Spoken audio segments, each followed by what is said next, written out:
Satreskrim Polrestabes Palembang berhasil menangkap DPO curanmor yang buron selama 3 bulan. Pelaku beraksi bersama kawannya yang sudah ketangkep duluan, nyentak motor jamaah masjid dengan ngerusak kunci kontak korban make kunci liter T.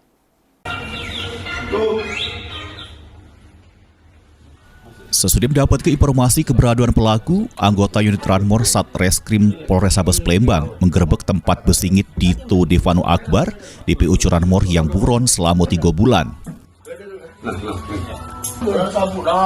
Pelaku beraksi bersama kawannya bernama Ependin yang sudah ketangkep polisi duluan.